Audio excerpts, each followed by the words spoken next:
It's almost Easter again, so it's time to make some little gifts for the grandkids using the lasers. I went on that sofancy.com and I bought the artworks. Actually, I bought a big package a while back, and this is what they look like when I open them in the Xtool creative space. Now, I just bring the whole thing in at once, and I turn on what I want to burn out, and I turn everything else off, so you can turn it to output or ignore. So I just move the things that I want to do different colors off the sheet, and then I'll move them back on as I switch colors. But you can see it's really easy to just arrange everything and get things broken up so you can print out a whole different job. Now, you could make a sheet out of each one if you wanted to, but I'm not that good at keeping track of files.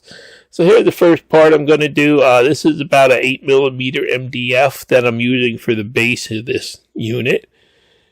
And you can see I'm on cut. And I do have to do 2 passes on it to get a clean cut at 100% power, which really you're not supposed to do with a CO2 laser, but I've been doing it anyway and haven't had any problems yet.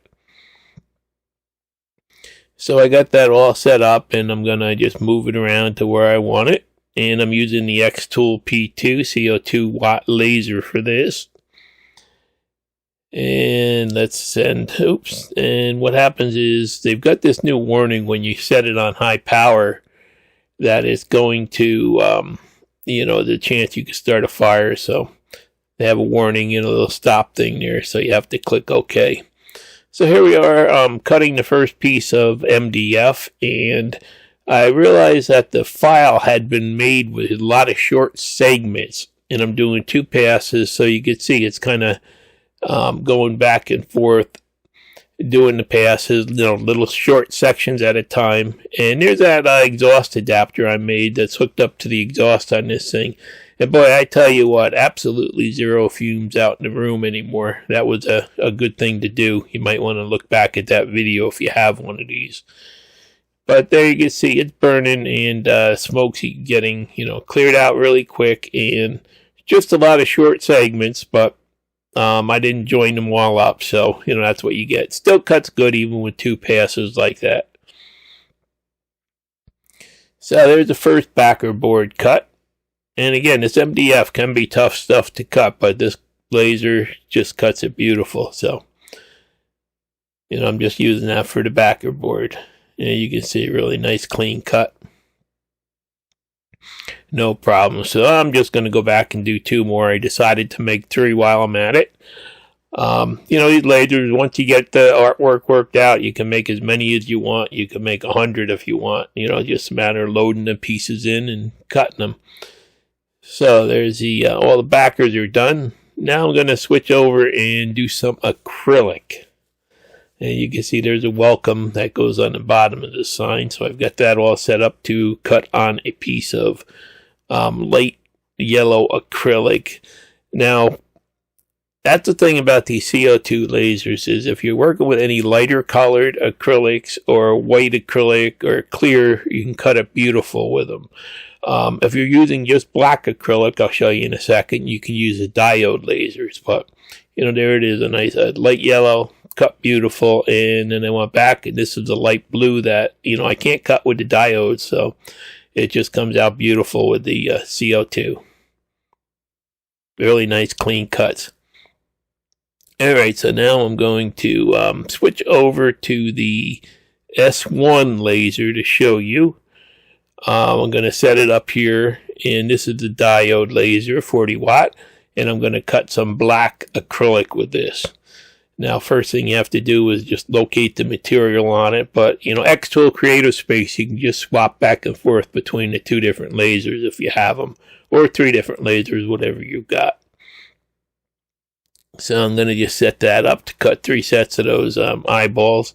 Actually, I did have to cut 1 white set. I'll show you in a little while for the black face, but get everything set up, send it to the machine, and, pretty much the same operation as the CO2 laser. You just push the button and watch it cut.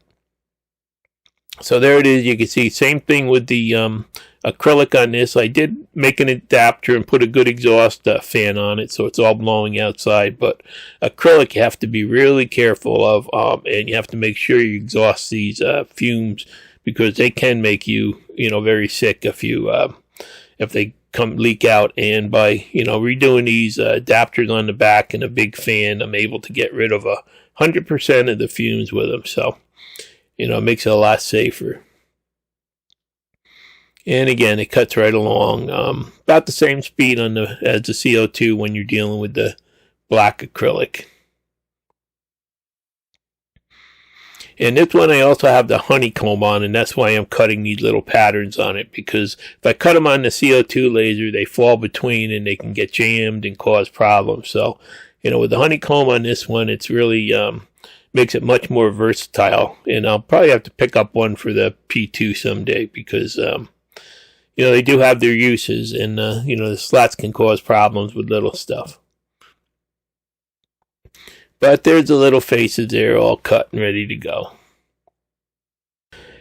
So now I'm going to start cutting some white acrylic here for a couple of the faces there. And this one I went right back to the P2. I just switched over lasers in the creative space and sent it out to the P2. And again, light colored acrylic, I couldn't cut this with a diode laser, so you have no choice if you're going to do anything light. You do have to go with a CO2. And there's the first one. And then I'm just going to do one more white one and then one black one. And this one, I'm just going to show you how those camera close-ups work and stuff. You can see when you're trying to fit something on an oddball sized little piece at, close, you can blow up areas and shift it around a little bit and, get everything exact.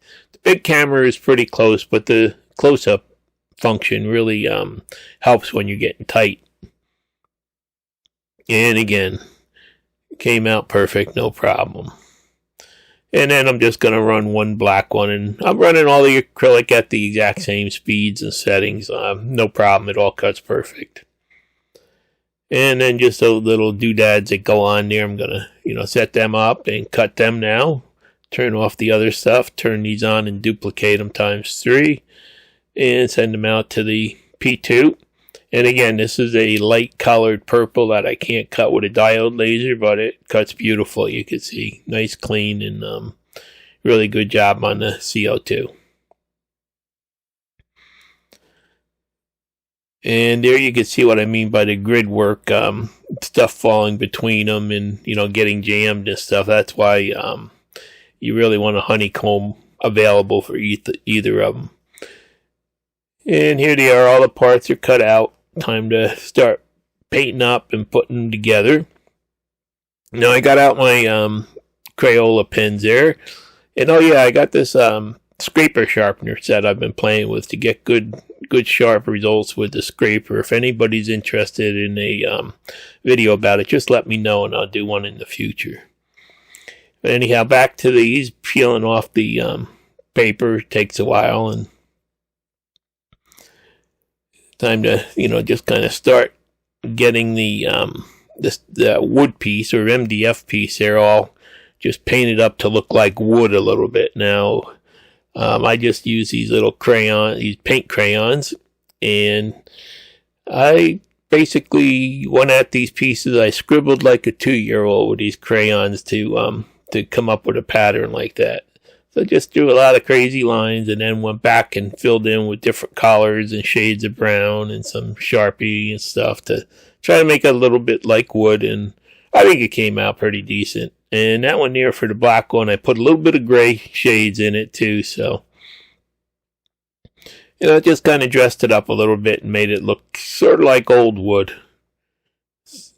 So now it's time to just put a quick coat of sealer on that to get rid of the smell. Whenever you got laser cut edges, if you don't seal them, they'll stink for months. So I just throw a quick coat of sealer on them and let that dry, and then I'm going to start gluing things together. And I'm just using some gel super glue to put these together. I'm not using the activator because I have trouble lining things with activator. I usually miss the first shot and I have to be able to slide it around a little bit. So with the activator, you don't get the second chance. So I'm just gonna, put some lead weights on there and just let it sit till it doesn't slide around anymore. And then I'm just gonna go through and, glue all the parts together. Spreading a little bit of glue on there and pop it in place. Same with the little earpieces there. They don't have to be perfect. I'm just looking at the picture that came with the artworks I'm trying to do. So, if you're looking for any kind of artworks for just about any season or holiday or anything else, at sofancy.com really does have a good selection. And if you get on their mailing list, you can get some really good deals with great big packages of them. And now to put the welcome on, and I'm just putting a drop on each big surface there. You can see that should hold it, no problem. If I put too much on, I really wind up with a mess, or sometimes I wind up with my fingers glued to the piece of plastic. So I'm just going to do a couple drops here and there.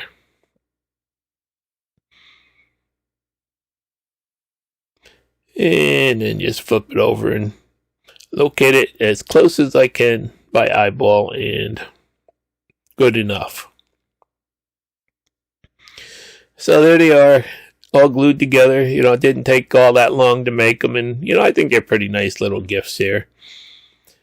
And I just went back, cut a couple of triangles on the laser, and I'm going to use some wood glue to put these on the back side there, just to make them so that they'll stand up on their own. And I'll just stick them in place with wood glue and let it dry for half an hour, and basically just about ready to go. I just have to put a quick coat on the back side to seal them up now. Quick shot of sealer on the back side, and that's it. I'm done. I took them up, put them by my wife's other decorations that she made. And you can see she's the one with all the talent. She's crocheted all these little animals here for Easter. I just love them. And there's a little chicken back there and little ducks. And I think these signs came out really nice, and they're, really fairly easy to make when you buy the artworks and stuff. And I just love that bunny she just made. So soft and fluffy. Look at that thing. Much nicer than what I made, but in the end, they'll be nice little gifts. And geez, we got fresh Easter eggs there. But they'll be great gifts, and good decorations that'll last, and they're really super easy to make. Thanks for watching. Please subscribe.